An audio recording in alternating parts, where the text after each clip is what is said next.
بادشاہ نے اسے ڈیش انعام میں دیا تھا، زیورات ہے، جواہرات ہیں، ملبوسات ہیں، تو اس کا صحیح جواب ہے جواہرات۔ اس کے بعد ہے ذو معنی الفاظ،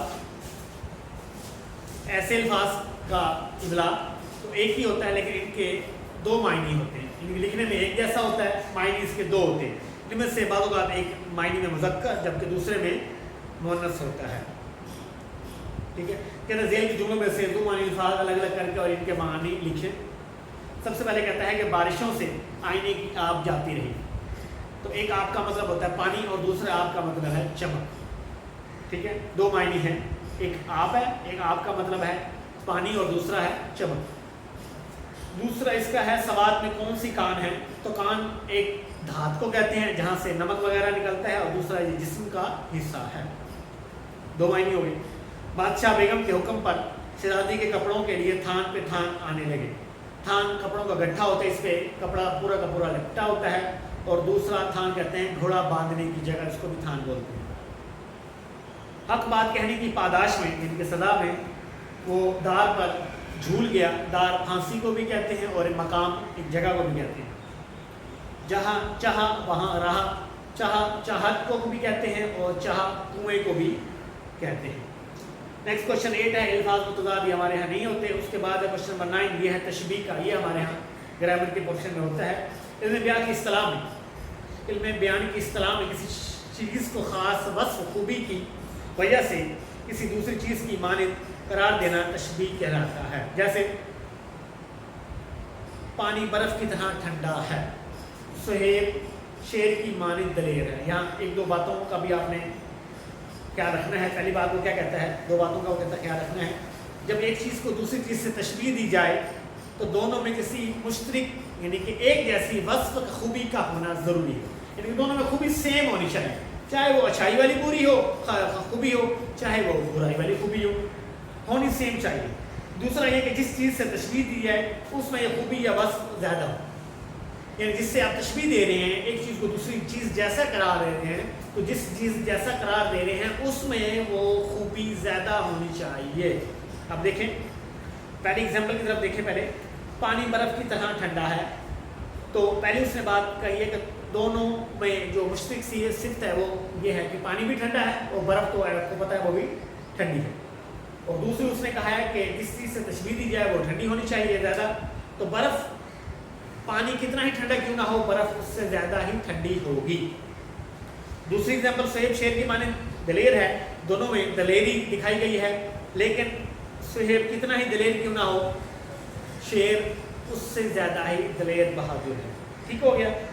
اس کے بعد تشبیہ کے 5 ارکان ہیں۔ نمبر 1 مشبہ، جس چیز کو تشبیہ دوسری چیز جیسا کہا جائے، جس چیز کو دوسری چیز جیسا کہا جائے، تو یہاں پہ مشبہ پہلی ایگزامپل میں پانی ہے اور دوسری ایگزامپل میں سہیب ہے۔ مشبہ بھی جس چیز سے تشبیہ دی جائے، تو پہلی ایگزامپل میں برف ہے اور دوسری ایگزامپل میں شیر، ٹھیک ہو گیا۔ اس کے بعد نمبر 3 ہے وجہ شبہ، کو مشترک صفت جس کی وجہ سے ایک چیز کو دوسری چیز جیسا کہا جائے، تو پہلی ایگزامپل میں ٹھنڈا پن ہے اور دوسرے میں دلیری دکھائی گئی۔ آگے اس نے کہا ہے کہ نمبر 4 غرض تشبیہ، جس مقصد کے لیے تشبیہ دی جائے، پہلے میں جو ہے ٹھنڈا پن ظاہر کرنا ہے اور دوسری ایگزامپل میں ہم نے دلیری ظاہر کرنی ہے۔ نمبر 5 ہے آخری ارکان رکن تشبیہ کا، حرف تشبیہ ہے کہ تو وہ الفاظ یا حروف تشبیہ کے لیے استعمال ہو، یہاں اس نے ایگزامپل دی ہے، مثال ہے جو ہے دی ہے وہ طرح ہے، مانند ہے، جیسا ہے، جیسی ہے، سا، تو ہمارے ہاں ایگزامپل میں جو ہے وہ طرح اور مانند ہے۔ اور کہتا اوپر دی کی مثالوں کے ارکان اس طرح سے بنیں گے کہ مشبہ جو ہے وہ پانی ہے اور سہیب بنے گا، مشبہ بھی برف اور شیر بنے گا، وجہ شبہ ٹھنڈک اور بہادری ہے، غرض تشبیہ ٹھنڈا پن ظاہر کرنا ہے اور بہادری کا اظہار کرنا ہے، اور حرف تشبیہ ہے طرح اور مانند۔ تو یہ تھا بیٹا ہمارا چیپٹر نمبر 3 پرسان کی شادی ہمارا کمپلیٹ ہوا۔ میں آپ کو ڈائری جو ہے وہ لکھ دیتا ہوں، ڈائری جو آپ نے اس کی سبق نمبر 3 کی کرنی ہے، وہ سوالات کے جوابات آپ نے لکھنے اور چیک بھی کروانے ہیں۔ آج کے لیے اتنا ہی، اللہ حافظ۔